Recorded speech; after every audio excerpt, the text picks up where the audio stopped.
Imagine acordar um dia e perceber que não existe mais terra firme. Nada, só água. Até onde seus olhos alcançam. Cidades engolidas, florestas desaparecidas, montanhas submersas, pessoas gritando e depois silêncio. Agora me responde com sinceridade. E se isso realmente já tivesse acontecido? E se o maior desastre da história da humanidade não fosse ficção, mas memória? Memória escondida em textos antigos, em lendas que surgiram em povos que nunca tiveram contato entre si, em pedras fósseis, oceanos e até no fundo do mar. Hoje você vai descobrir algo perturbador. O dilúvio não aparece apenas na Bíblia. Ele surge em mais de 200 culturas diferentes ao redor do mundo. E a ciência moderna começa a encontrar evidências que desafiam tudo o que aprendemos na escola. Algumas dessas descobertas foram ignoradas, outras ridicularizadas e algumas simplesmente enterradas. Depois desse vídeo, você nunca mais vai olhar para a história da humanidade da mesma forma. Durante milhares de anos, o ser humano contou a mesma história. A Grande Água, uma destruição total. Poucos sobreviventes, um recomeço. Os nomes mudam, os lugares mudam, mas o enredo é assustadoramente parecido. Por quê? Coincidência? Ou lembrança coletiva de algo que realmente aconteceu? Vamos começar pelo relato mais famoso, o da Bíblia. No livro de Gênesis, Deus observa que a humanidade se tornou violenta, corrupta e distante de qualquer valor moral. Então decide recomeçar. Escolhe Noé, um homem considerado justo. Ordena que ele construa uma arca gigantesca, leva sua família e um casal de cada animal. A chuva cai durante 40 dias e 40 noites. As águas sobem, montanhas desaparecem.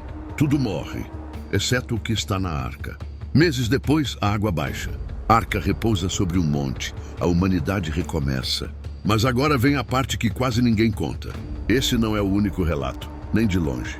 Muito antes da Bíblia ser escrita, na antiga Mesopotâmia, já existia uma história quase idêntica, registrada em tábuas de argila, com mais de 4.000 anos. O nome do sobrevivente não era Noé, era Utnapishtim. Na epopeia de Gilgamesh, os deuses decidem destruir a humanidade com um dilúvio. Um deles secretamente avisa Utnapishtim. Ele constrói um grande barco, coloca sua família, animais, sementes. A tempestade vem, o mundo é destruído. Depois o barco encalha numa montanha. Ele solta aves para verificar se a água baixou. Exatamente como na Bíblia, mesma estrutura, mesmos detalhes, culturas diferentes, mesma história. Na Índia Antiga, temos o relato de Manu, um homem que recebe o aviso de um deus em forma de peixe. O peixe diz que um grande dilúvio está chegando. Manu constrói uma embarcação. O mundo é inundado. Ele sobrevive, recomeça a humanidade. Na China, há o mito de Gun e Yu, uma grande enchente que destruiu tudo. Durou gerações, a civilização quase acabou. Entre os maias, existe a história de uma destruição pelas águas. Entre os astecas, o mesmo. Entre povos indígenas da América do Norte e do Sul. Entre tribos africanas. Entre povos da Oceania. Mais de 200 registros. Sem internet, sem contato. Sem troca cultural. Todos falando da mesma coisa. Um mundo antigo destruído pela água. Agora pensa comigo. Qual é a chance disso ser apenas coincidência? Se fosse uma ou duas culturas, tudo bem. Mas centenas, espalhadas por todos os continentes, algo não se encaixa, e é aqui que a ciência entra. Durante muito tempo, arqueólogos e geólogos afirmaram que não havia evidências de um dilúvio global, mas isso está começando a mudar. Nos últimos anos, mergulhadores e robôs submarinos descobriram algo estranho, muito estranho, no fundo do mar. Estruturas que parecem cidades, paredes, escadas, estradas, templos, onde hoje só existe água. Perto do Japão, nas estruturas de Yonaguni. Na costa da Índia, ruínas submersas em Dwarka. No Mediterrâneo, no Mar Negro. No Golfo Pérsico, cidades inteiras submersas. Algumas com mais de 10.000 anos. Ou seja, foram construídas quando aquela região ainda era terra firme. Isso nos leva a um fato científico inegável. No final da última era do gelo, cerca de 12.000 anos atrás, o nível dos oceanos subiu mais de 120 metros. Centenas de quilômetros de terra desapareceram. Costas inteiras foram engolidas. Milhões de pessoas perderam tudo. Imagine isso acontecendo em poucas gerações. Sem tecnologia, sem previsão do tempo, sem explicação. Apenas água subindo, dia após dia, ano após ano, até consumir o mundo conhecido. Para quem vivia naquela época, isso não seria uma mudança climática, seria o fim do mundo. Mas agora vem a parte mais perturbadora. Alguns cientistas acreditam que não foi apenas o derretimento das geleiras, mas eventos catastróficos. Impacto de meteoros, terremotos gigantescos, deslocamento de placas tectônicas, tsunamis continentais. Um desses eventos é conhecido como Younger Dryas, uma mudança climática abrupta e violenta que aconteceu cerca de 12.800 anos atrás. Temperaturas despencaram, chuvas aumentaram drasticamente, ecossistemas colapsaram, civilizações podem ter sido destruídas. E aqui entra um local que está revolucionando tudo. Göbekli Tepe, na Turquia, o templo mais antigo já descoberto, com mais de 11.600 anos.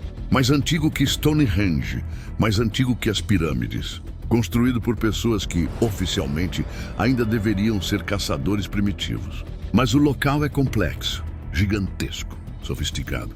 E foi enterrado de propósito, como se alguém quisesse protegê-lo de algo, ou esconder algo. Alguns pesquisadores acreditam que Göbekli Tepe foi construído por sobreviventes de uma civilização anterior. Uma civilização destruída, talvez pelo dilúvio. Agora conecta tudo. Relatos globais de inundação.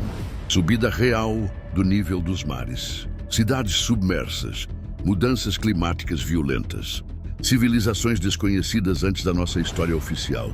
Isso não prova definitivamente o dilúvio bíblico, mas mostra algo igualmente chocante. A humanidade pode ter sido quase apagada do mapa.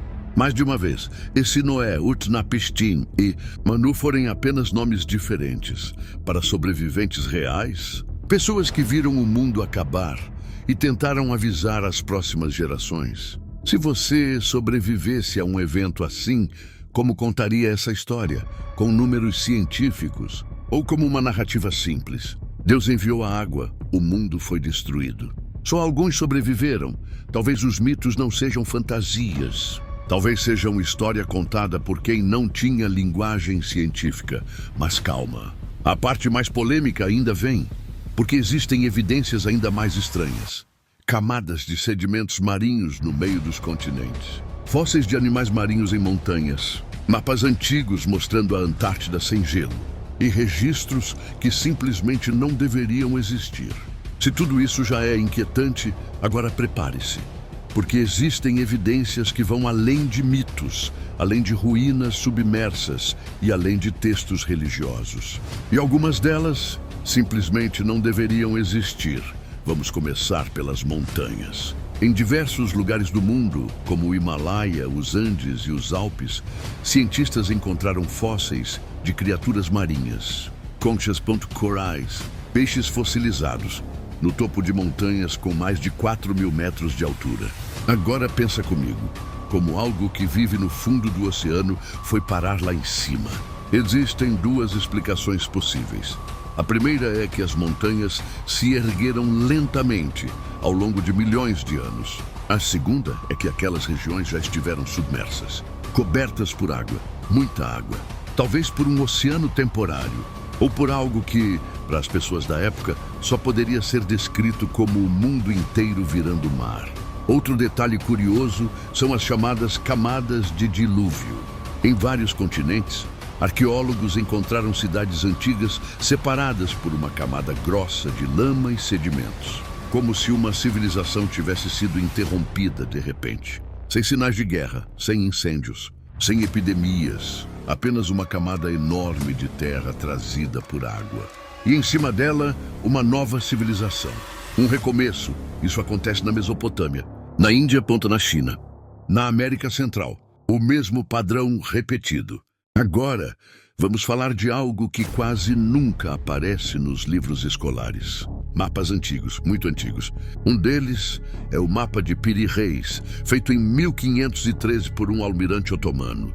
Esse mapa mostra algo impossível. Antártida sem gelo.com Rios. Com costa detalhada. O problema é que a Antártida só foi oficialmente descoberta em 1820 e está coberta por quilômetros de gelo há pelo menos 6.000 anos. Alguns dizem há mais de 10.000. Então, como alguém em 1513 desenhou aquilo? O próprio Piri Reis escreveu que usou fontes muito mais antigas, mapas herdados de uma civilização anterior. Uma civilização que conhecia o mundo antes do gelo, antes do desastre. Agora entra uma teoria polêmica. A ideia de que existiu uma civilização avançada antes da nossa história oficial. Não tecnológica como hoje, mas extremamente sofisticada em astronomia, engenharia e navegação. Uma civilização costeira, que teria sido destruída quando o nível do mar subiu violentamente. Se isso for verdade, então o dilúvio não foi apenas uma enchente, foi o colapso de um mundo inteiro. E agora vamos para as religiões, porque cada uma guarda um pedaço desse quebra-cabeça. No cristianismo e no judaísmo temos Noé. No Islã, a história é praticamente a mesma. O profeta Nu, um homem escolhido por Deus. Um povo que não o ouviu. Uma arca, um dilúvio devastador. A destruição dos ímpios, a salvação dos poucos justos. No hinduísmo, o dilúvio não é apenas um castigo, é um ciclo. O mundo é criado, o mundo se corrompe, o mundo é destruído pelas águas e depois recriado, como se fosse parte natural da história da humanidade. No budismo antigo, existem registros de mundos anteriores destruídos por água e fogo. Entre povos indígenas brasileiros, há lendas de uma grande água que cobriu tudo. Algumas dizem que só quem subiu nas montanhas sobreviveu. Outras falam de canoas gigantes, outras de animais ajudando humanos a escapar. Detalhes diferentes, mesmo evento. Agora vem a pergunta que ninguém gosta de fazer. Por que tantas culturas diferentes contam a mesma história com o mesmo final? Talvez porque algo assim seja impossível de esquecer. Imagine ver seu mundo desaparecer, seu povo morrer, suas cidades sumirem, o céu escurecer por dias, a terra virar lama. Isso não vira apenas um trauma. Vira um mito, vira uma religião, vira um aviso. E se for um aviso, aviso de quê? A ciência moderna confirma que o planeta já passou por mudanças climáticas abruptas, muito rápidas, muito violentas. O derretimento atual das calotas polares está acelerando. O nível do mar sobe a cada ano.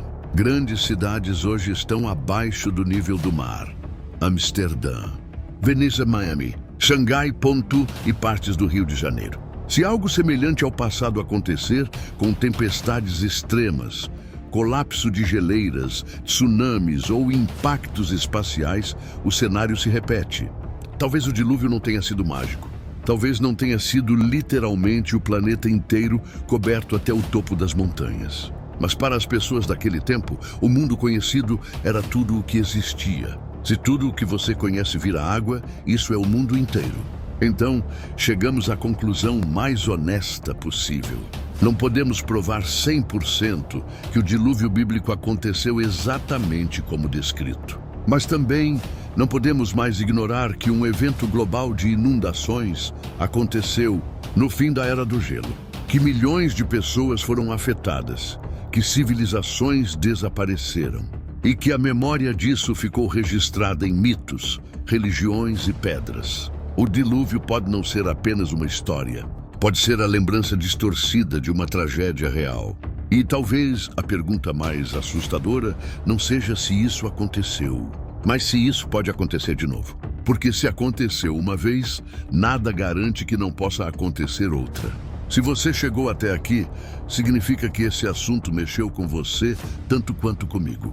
Então já deixa o like agora, porque isso ajuda demais o canal a continuar trazendo conteúdos profundos e diferentes como esse. Se inscreve também, porque toda semana tem vídeos que vão fazer você questionar tudo o que achava que sabia sobre o mundo, a história e a humanidade. Obrigado por ficar até o final.